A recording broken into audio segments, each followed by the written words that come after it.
All right, let's jump right in. We've all got them, right? Grandparents who saved every single penny, parents who lived for MTV, and then there are the kids who, can't imagine a world without a smartphone.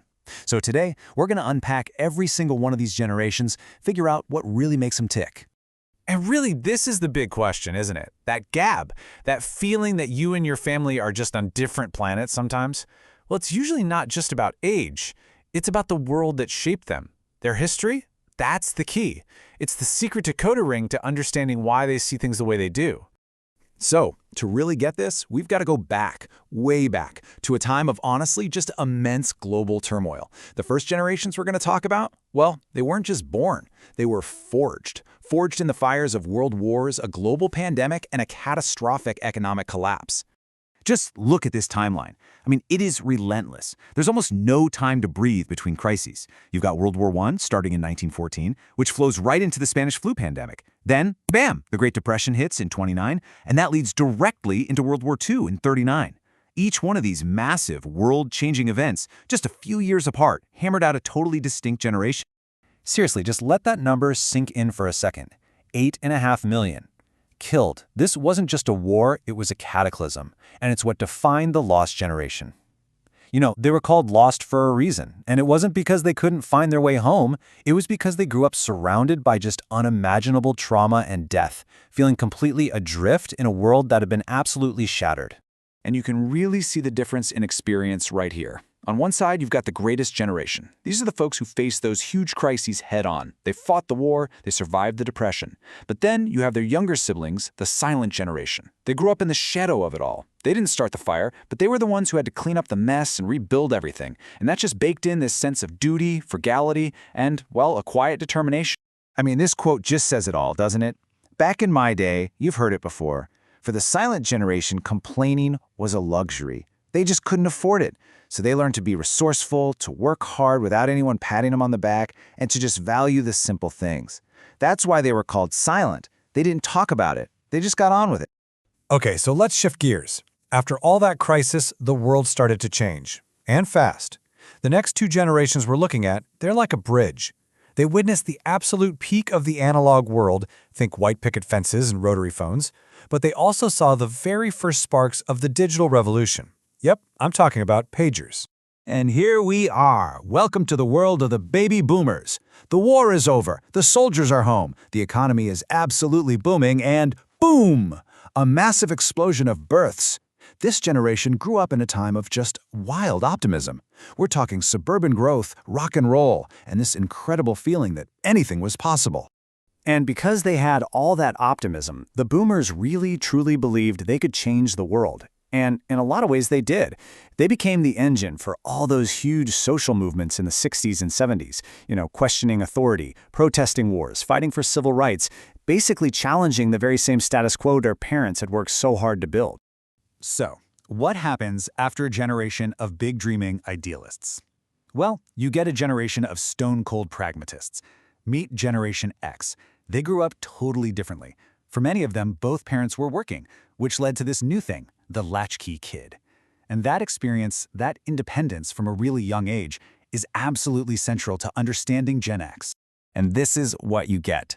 Gen X became super resourceful, self-reliant, and just fiercely independent. They walked into a tough job market and pretty much invented the side hustle because they had to.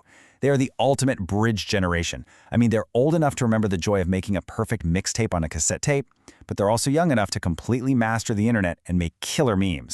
Which brings us right up to today, to the generations who have literally never known a world without a search bar or a social media feed. For them, being online isn't a thing you do. It's not a place you go. It's just the air you breathe. Okay, so millennials have this really unique spot in tech history, and this right here shows you why. They started with step one, that awful screeching sound of dial-up internet. Remember that? Then they moved to step two, becoming masters of T9 typing on a tiny flip phone. Step three was creating their very first, probably embarrassing, social media profile. And now, step four, navigating the entire world with a smartphone. They lived through the whole evolution, from start to finish. They're the original digital pioneers. But look, the millennial story isn't just about tech. They were trying to start their careers right as the Great Recession hit. And this chart, it tells that story perfectly. You see that huge bar for student debt? And that really low one for home ownership, yeah, when those classic life goals feel kind of out of reach, what do? You pivot. And that's why you see that third bar just skyrocket, the value placed on experiences. Things like travel, concerts, amazing food, stuff you can do. So if millennials were the pioneers mapping out the digital world, then Gen Z are the true natives, or as we have here, the gurus. They never had to adapt to social media. It was just always there. For them, the big influence wasn't the rise of the internet. It was a smartphone practically being in their crib. And the worldview is different too. While millennials were shaped by that economic anxiety, Gen Z is really being forged by this deep, passionate focus on social and climate justice. I love this quote. It just nails the Gen Z experience. They have a tiny professor living in their pocket. Think about that. They've never known a world where they couldn't just instantly look up an answer to any question. Information isn't some destination you have to travel to, like a library. It's a constant stream, always on. And that makes them incredibly resourceful and lightning-fast learners. And then we have the youngest of the bunch, Generation Alpha.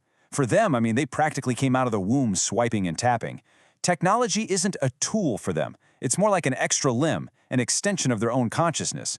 We're talking about kids whose first words might literally be, "Hey Siri," and who could probably learn to code before they even learn to ride a bike.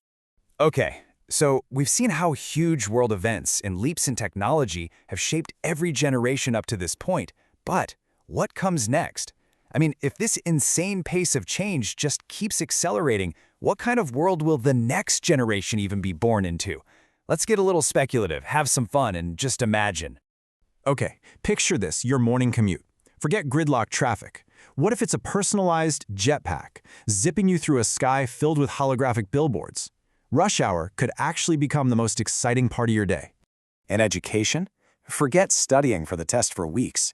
What if you could just download the subject directly into your brain, Neuralink style? Imagine absorbing an entire semester of calculus in, 5 minutes.